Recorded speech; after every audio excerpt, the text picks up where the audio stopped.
కేటాయించాం. ఈరోజు 2026 మార్చి దాదాపు 2.5 సంవత్సరాలు అయిపోయింది. అతిగతి లేనటువంటి పరిస్థితికి వెళ్ళిపోయింది. ప్రజల తాలూకా ఆలోచనలతో ఆడుకున్నారు.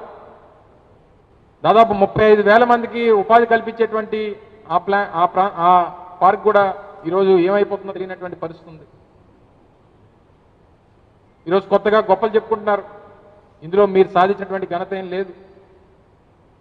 దీనికి ఆద్యం పోసింది, పునాదులు వేసింది వైఎస్ఆర్ కాంగ్రెస్ పార్టీ ప్రభుత్వం, వైఎస్ జగన్మోహన్ రెడ్డి గారు అనేటువంటి విషయాన్ని ఈ సందర్భంగా తెలియజేస్తా ఉన్నాను. నిన్నటి నుంచి మీరు అందరూ చూస్తుంటారు. అనేక సోషల్ మీడియా మాధ్యమాల్లో ఆ రోజు జరిగినటువంటి సమావేశం తాలూకా విజువల్స్ చూస్తున్నారు. వారితో కలిసి మాట్లాడినటువంటి ఆ ఫొటోస్ చూస్తున్నారు. అనేక జాతీయ మీడియాలో వచ్చినటువంటి ఆర్టికల్స్ చూస్తున్నారు.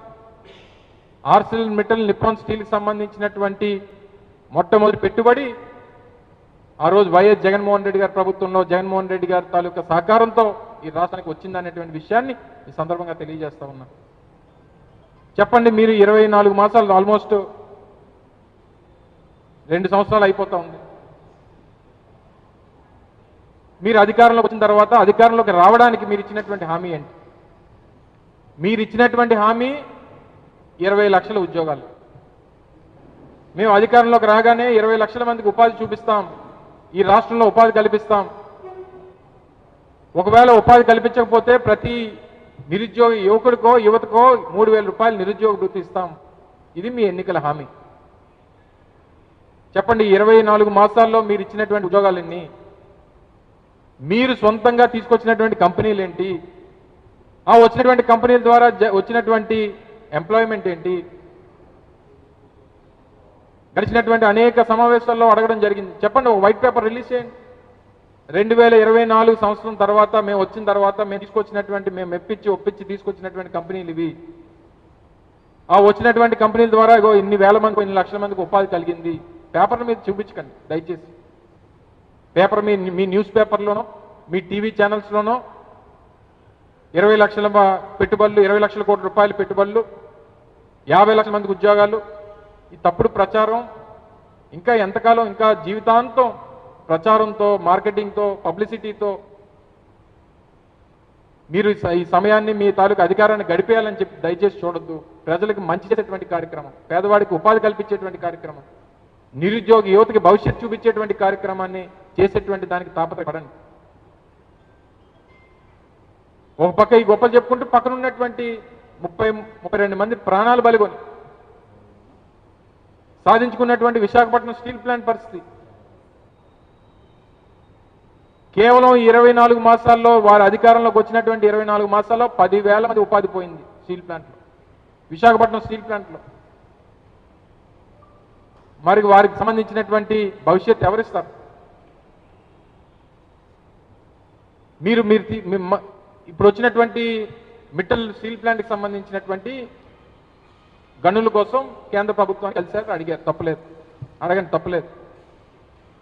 మరి మీకు ఆ చిత్తశుద్ధి ఇప్పుడున్నటువంటి మన ప్రభుత్వ రంగంలో వస్తున్నటువంటి స్టీల్ ప్లాంట్ మీద ఎందుకు లేదు? మీరు ఎందుకు అడగట్లేదు? ఎందుకు దాన్ని కాపాడాలనేటువంటి ప్రయత్నం చేయట్లేదు?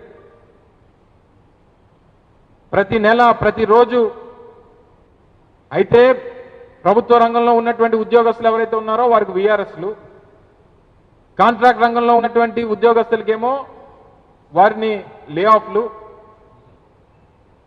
కేవలం ఈ 20 మాసాల్లో దగ్గర 6,500 మంది నుంచి 7,000 మంది కాంట్రాక్ట్ కార్మికులను తీశారు, తొలగించారు.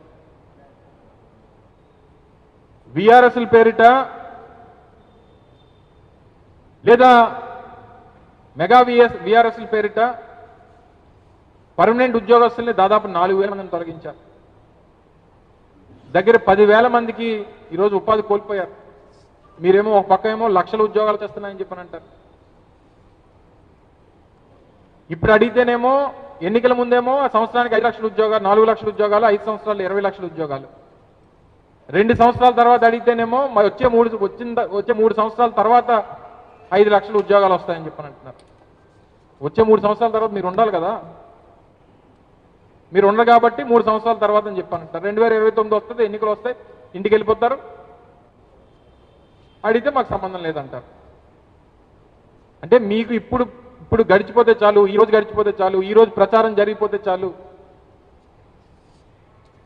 ఈ రోజు ఉన్నటువంటి దాన్ని మనం ఏదో రకంగా తప్పుడు మాటలు చెప్పి ప్రజల్ని మభ్యపెట్టి మనం మోసం చేసి వెళ్ళిపోదాం, ఈ మనస్తత్వంతోనే ఈరోజు ప్రభుత్వం అంతా కూడా నడుస్తూ ఉంది. ఇంకో పెద్ద మనిషి అంటారు, ఈ రాష్ట్రంలోంచి గతంలో కంపెనీలు వెళ్ళిపోయి ఇప్పుడు వచ్చేస్తున్నాయండి. మొన్ననే అచ్యుతాపురం అత్యంత పెద్ద company, multinational company, Coca Cola company, 150 ఎకరాలు. బాబు మీకు దన్నం, మీ రాష్ట్రానికి, మీ ప్రజాప్రతినిధులకి, మీరు పెట్టేటువంటి ఇబ్బందులకి ఒక పెద్ద నమస్కారం పెట్టి భూమి వెనక్కి ఇచ్చి వెళ్ళిపోయారు. ఇది ఒక్క దగ్గరే కాదు, ఇలాగ దాదాపు 6,500 కోట్ల రూపాయలు పెట్టుబడులు వెనక్కి వెళ్ళిపోయి 20 మాసాల్లో. దేనివల్ల? ఈ ప్రభుత్వం చేస్తున్నటువంటి కార్యక్రమాల వల్ల, ఈ ప్రభుత్వంలో ఉన్నటువంటి ప్రజాప్రతినిధులు పెడుతున్నటువంటి ఇబ్బందుల వల్ల. అక్కడేమో UltraTech cement, LNT cement, Bharathi cement, రాయలసీమలో ఏ సిమెంట్ ఫ్యాక్టరీని ప్రశాంతంగా పనిచేయించుకునేటువంటి పరిస్థితులు లేవు.